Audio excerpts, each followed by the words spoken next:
How you doing, YouTube? Matt with Massive Beer Reviews. Back to yet another review. A little bit more of that Florida Weisse, baby. A little bit of Florida-born Berliner in the form of Hidden Springs Brewings. It's their Axel Rose Berliner. Did a couple of these beers. They've all come courtesy of my buddy down there at Corny Craft Beers, Jason. He threw me a bunch of these, and yeah, I actually kind of went on a hiatus with the whole beer review thing for a bit. I did a couple of these review-wise, got married, did a bunch of stuff, kind of, broke my ankle, just whole kinds of crazy stuff. So I've been waiting to kind of do them all, get them all filmed and kind of throw them up. So there's going to be a big gap between when I receive them and to where I post them. So hopefully you guys have patience. Anyway, let's dive in. Axel Rose Berliner. It is 5.5% alcohol by volume. Hidden Springs Ale Works. No Story Time. Hawthorne Bottle Shop, I guess it is, in collaboration with. And that be that. And, it's kind of typical of a lot of their labels. A lot of, like, old school tattoo flash art, but very kind of Guns N' Roses style kind of, patterns and things like that, which I can get down with that. I'm not, born in 76, grew up in the 80s. Guns N' Roses my jam, yo. Let's give this a pour, see what she's got. Okay, what do we have? Pinky Finger.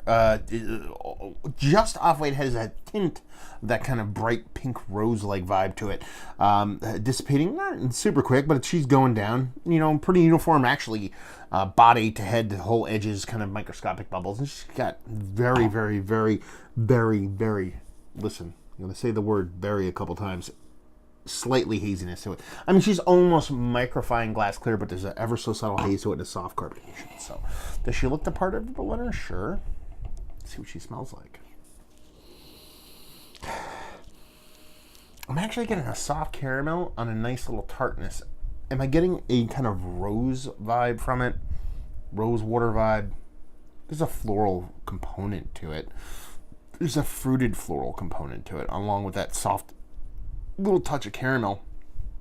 But no, I mean, it's more of a soft, fruity floralness, as opposed to just straight up rose with a bit of tartness. And like I said, a touch of that caramel in there. Yeah, it smells nice.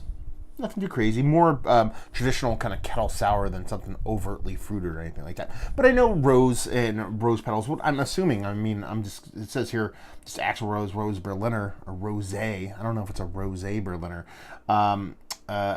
If they're going for the rosé wine thing or if they're going with actual rose petals in it. So, I don't know.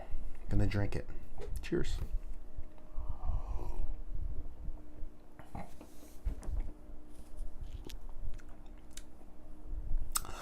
It's actually more rosé than rose. And I think I'm getting it now. I think it is kind of over my head with that kind of thing. I assumed it was like a Berliner made with rose petals. I'm not saying that's not the case, but it comes off more rosé wine than anything else. So, does that make any sense? I don't know. So maybe there's this kind of made with kind of the grapes you would typically put in a rosé wine. I don't know what those grapes would actually be called. Are they called rosé grapes? I don't know. If you know out there, I look dumb. If you don't know, then I don't look dumb. But yeah, she has that soft, acidic, a little bit of vinous, kind of rosé kind of tartness to it, but still in that beer rim, a little bit of kind of a nutty kind of crackery malt, along with that subtle touch of kind of caramel. It's very, very subtle, but it's kind of jumped out to me. I don't know why. Maybe it's because I haven't had a beer for like a week.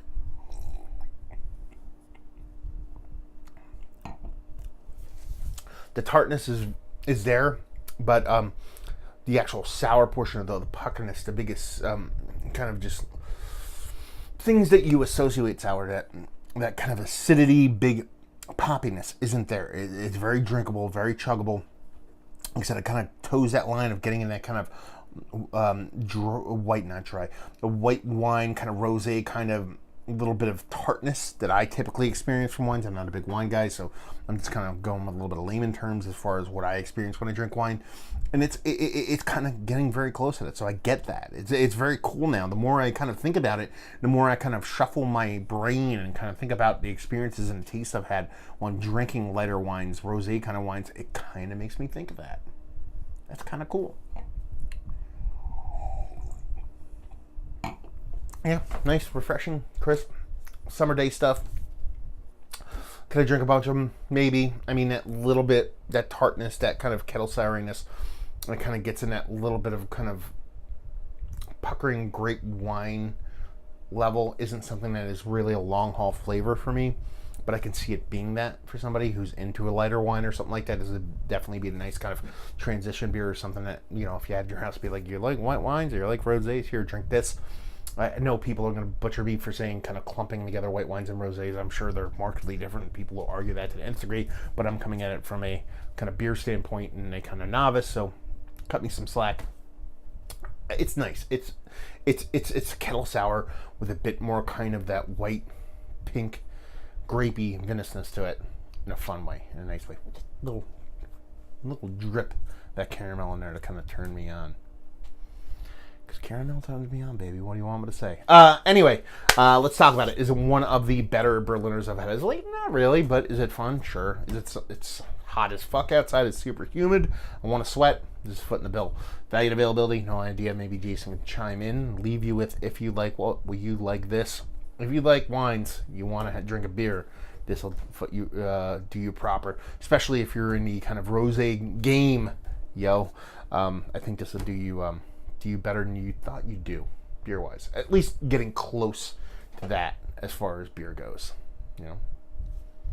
Words. So there you go. Another review in the books. Down there if you want to talk about it. Massive Beers if you want to check me out doing the whole social media stuff. Beer Massive if you want to check me out doing the podcasting stuff. There you go. Another review down. So hopefully you guys enjoyed the review. Hopefully enjoying a little rosé wine right now. Or maybe a little rosé wine beer. Hope to see you next time. Cheers.